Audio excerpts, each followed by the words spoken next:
Okay, so what we're going to do here, we're going to cut some new foam for this case. I already did this once, and it was quite the project.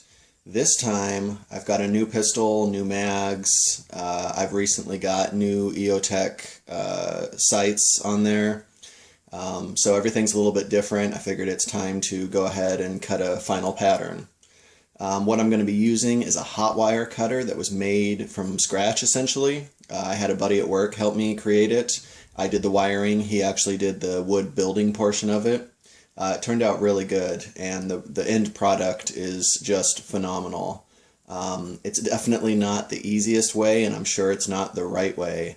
There's a million ways to do this, but this is just how I'm doing it, and it seems to work really well with a lot of work. First of all, I actually need to unpack this old case, get everything out, and I'm going to keep the Tavor in its place. So I'll just be retracing that one, which will make it a lot easier. Same thing with the suppressors and the mags and the IWI little pouch. So really the only thing that I'm going to be drastically changing is the pistol and the mags, but it all needs to be recut on the brand new foam that I got. I've got everything out of the old case foam. I've got the new piece of foam that I'm going to be using put into the case so it's stuck in place. And I've got the old foam set on top ready for tracing. Like I said, I'm going to be tracing quite a few of these items because I do like where they're at, and I had it really balanced before, so I'm going to keep that the same. This is definitely one of the more tedious aspects of this build, is just simply getting the design on the foam. There's two different ways I could do this. I could do it the easy way, which is just take a big fat Sharpie and trace it out. It would write really easily on the foam, but the downside of that is that I would be left with a big fat Sharpie line even after cutting. I would either have to turn the foam upside down, flip it around, whatever. I don't really want to do that. The other option is to use this teeny tiny little Sharpie pen, which is a bitch to write on this stuff with. It does work, but I end up having to go over it 3, 4, 5 times. It takes a lot longer. The overall end result, though, is glorious. And I really do not have to worry about any kind of a line visible on the foam after I'm done because it's such a thin line. So, because I like to do things the hard way, that's the way I'm going to do it. So I'm just going to go ahead and get to it, and here we go.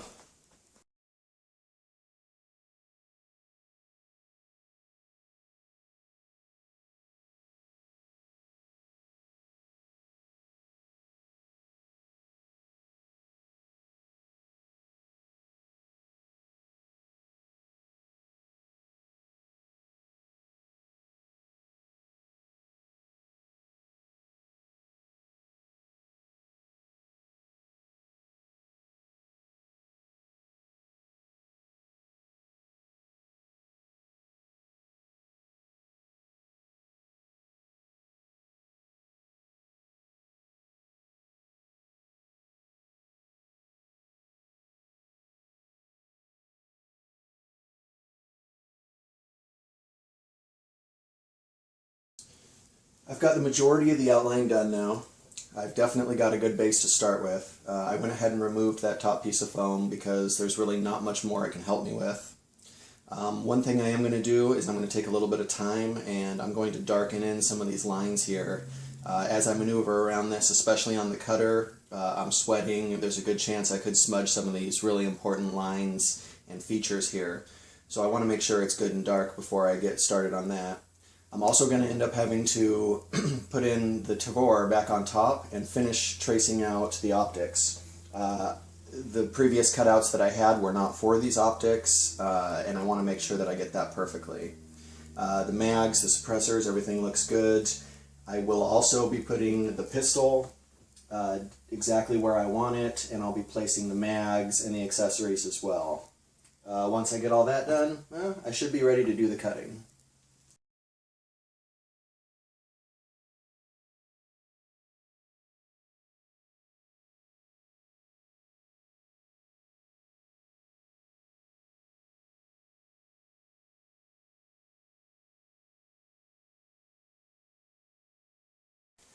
Okay, time to pause for the cause. I'll be back. Back to the darkening of the lines.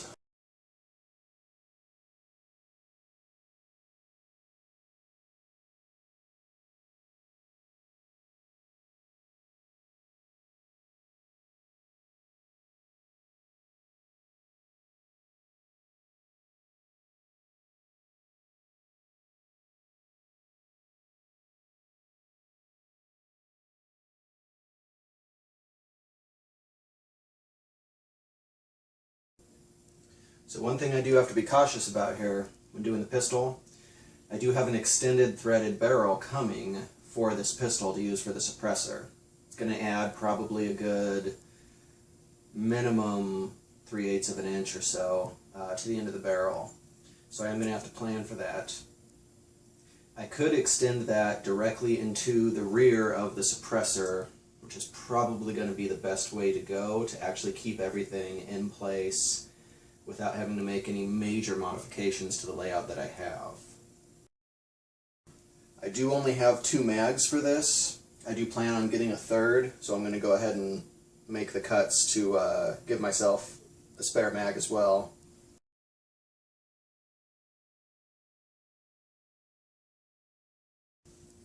Little trick I learned the last time I did this: find something that's vertical, like a battery. You can actually set it straight down and make your points.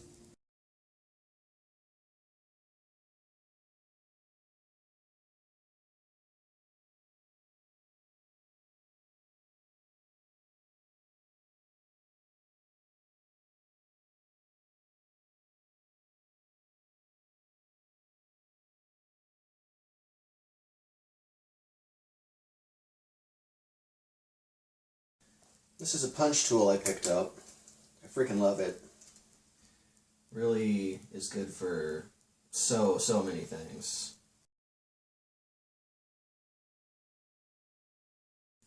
I'm also going to leave myself room for a spare battery for the EOTech this time.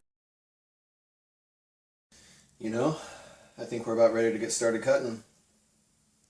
Here is the hot wire cutter. This thing is actually incredibly simple to build. Minus some of the features that our shop guy helped me out with the wood here. But the basics of it and how it works is just super simple. The biggest issue here was making sure that the cutting wire is perfectly vertical, a 90-degree angle to the cutting surface. The reason for that, obviously, is that when you're moving your foam along, you don't want to have an angled cut, because the top is going to be different from the bottom. So, my shop guy at work, he definitely built the bulk of this. I just did the wiring, and I picked up the pieces that I needed for the wiring to make it work. Overall, the design, you've got a tensioner at the end. This actually releases or tightens the tension on the wire itself. All I do is I run a piece of Kanthal. I vape instead of smoke, have for a couple of years, and I've got a whole crap load of this Kanthal wire kicking around. This is the perfect wire for this process because it's so malleable and yet it's incredibly strong. You can get this sucker red hot. It's not going to break on you. I tried guitar strings. As soon as those got red hot, with the slightest pressure applied to them, they would just snap. It was really a waste of time. This stuff is awesome. The basics of this, like I said, it's incredibly simple. All you've got is a little 12-volt transformer. Actually, technically, it's dual 6 volts, and you've got the 2 6-volt leads. I've got one ran to each end of the wire. The wire, all I did was wrap it around some bolts at the end. So it's literally just twisted crudely, strong enough to keep it on there when I put some tension on it. So I've got one wire going to the bottom. I've got the other wire routed along the side and up to the top. To power this thing and to give me a switch, I just went down to our local electronics store and I just picked up a lamp cord. It's just got a built-in little switch with a dimmer, so you can adjust the strength, the intensity of the electricity flowing through it. That is perfect. In reality, you don't need this thing glowing red hot. If you do, you actually end up kind of melting the foam around where you're cutting a little bit more than you'd want to. I learned that the hard way. But I've just got that wired in here. I'll give you guys a list of the actual components, but besides the wood, parts were only ran about $30 for the wire and the transformer. My buddy spent about $20 on the wood itself. One thing that I wish was different, you can see that he ran the cutter at the very end. When you're dealing with a really long piece of foam, like you have with the Pelican 1720, I really wish this spot was in the center of the board, and really I'd like some more surface area all around. Because when you're moving that around, it tends to catch on the corners. It definitely makes it a little bit more of a challenge, but it's not anything, you know, that's not doable. When I was showing you the tensioner, you saw the loop on the bottom. We've just got a couple little eyelets ran here, just copper eyelets ran through the wood to keep it from burning. I literally just made a loop with some pliers. I run it up through the bottom. You basically run this through your foam. You make a pre-cut with a knife, run it through the foam, up through the center of the eyelet, and just loop it onto my top bolt. And then you crank down the tensioner.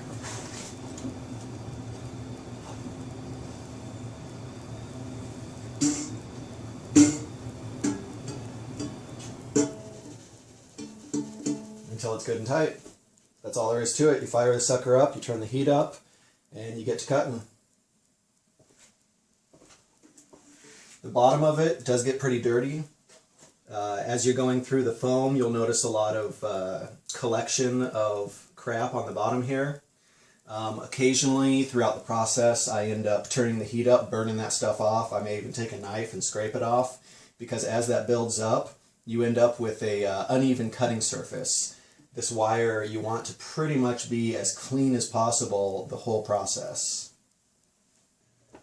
Gonna get right to it here.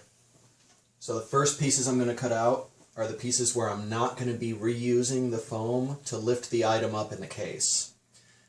Certain items, the suppressor, probably the pistol, the small battery, and the punch, I'm gonna end up reusing the piece that I cut out. Cut it in half and raise everything so everything in the case stays at the exact same level. I don't want items sunken down if I don't have to. For that matter, a lot of those pieces are going to be a pain because I have to make sure that I don't destroy the piece. That is definitely a challenge because the moment that you get the piece cut out finally, you have to really quickly turn off the hot wire cutter. And if you don't, you end up scarring up the piece. It doesn't end up looking very pretty. So I'm going to start with the big pieces, get those cut out, and we'll go from there. The first thing I'm going to do is I'm going to make a little pilot cut to make sure I can thread my wire through effectively.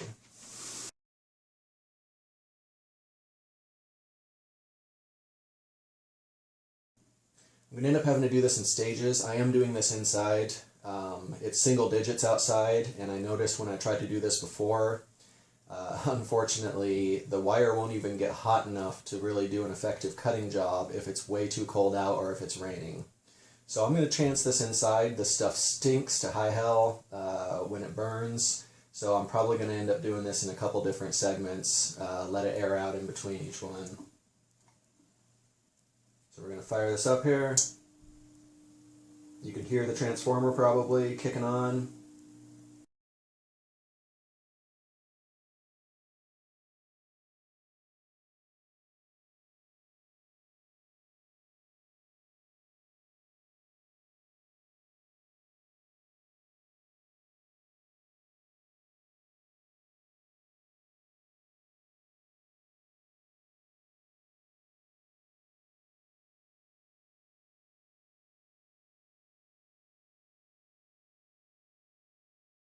I can tell that it's really getting gunked up now. As I slowly start to move through some of the foam, I can see the tension pulling on the wire. and then all of a sudden it'll kind of snap forward and want to go further than where I'm pushing it to catch up. So I got to give it that and make sure that I compensate for that. Although I can't really stop until I get this piece cut out. Obviously the biggest piece, being the rifle, is going to be the most intense one for that.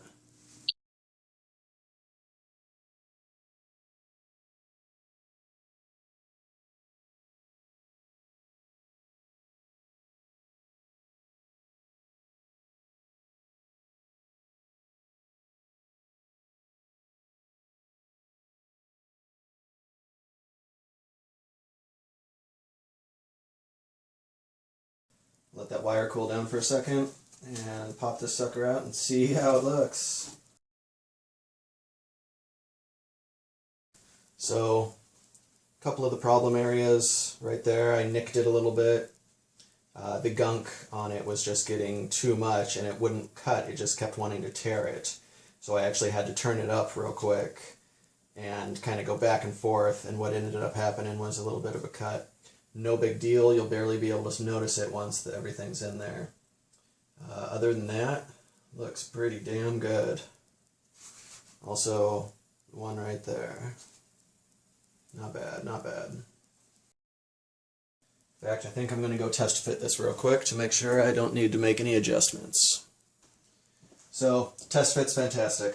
It doesn't look like I really need to make any adjustments to the Tavor cutout whatsoever. One thing I am going to do before I get rolling again, as I said before, I need to burn off all this crud that's caked on the bottom. Probably do some scraping to make sure that it's a fresh start when I start the next piece. So I'm just really going to turn this up so it's just glowing. You might be able to see that it's already just smoking. Going to burn all that off and really give it a good scrape. It's like a brand new wire again.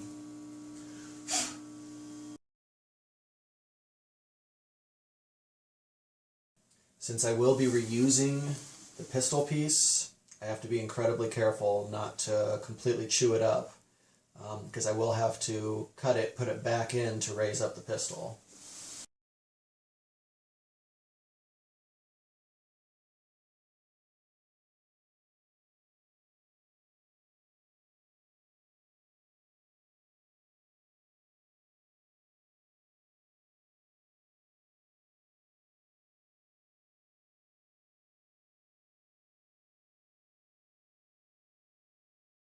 That one was definitely pretty smooth. No real hiccups with that at all.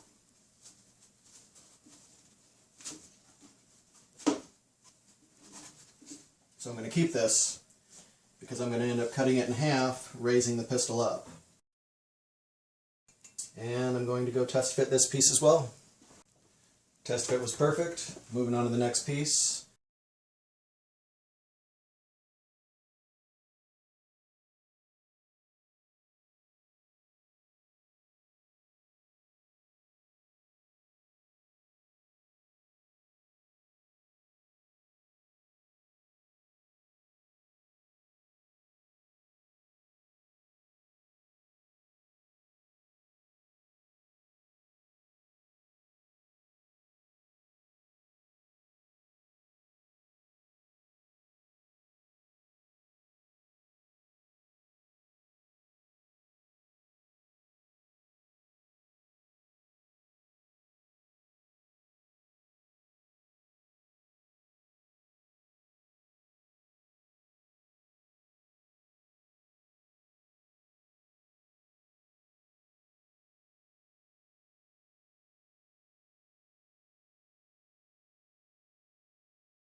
So that's basically it. I'm going to go put it in, test fit everything, make sure it works. Next step is going to be to cut down these couple pieces. I've got my miscellaneous pieces that I'm going to end up using to raise everything up off. And we'll get those cut, get them put in, get everything glued down, and we'll be done. Now I get to see how accurately I can cut these without screwing them up.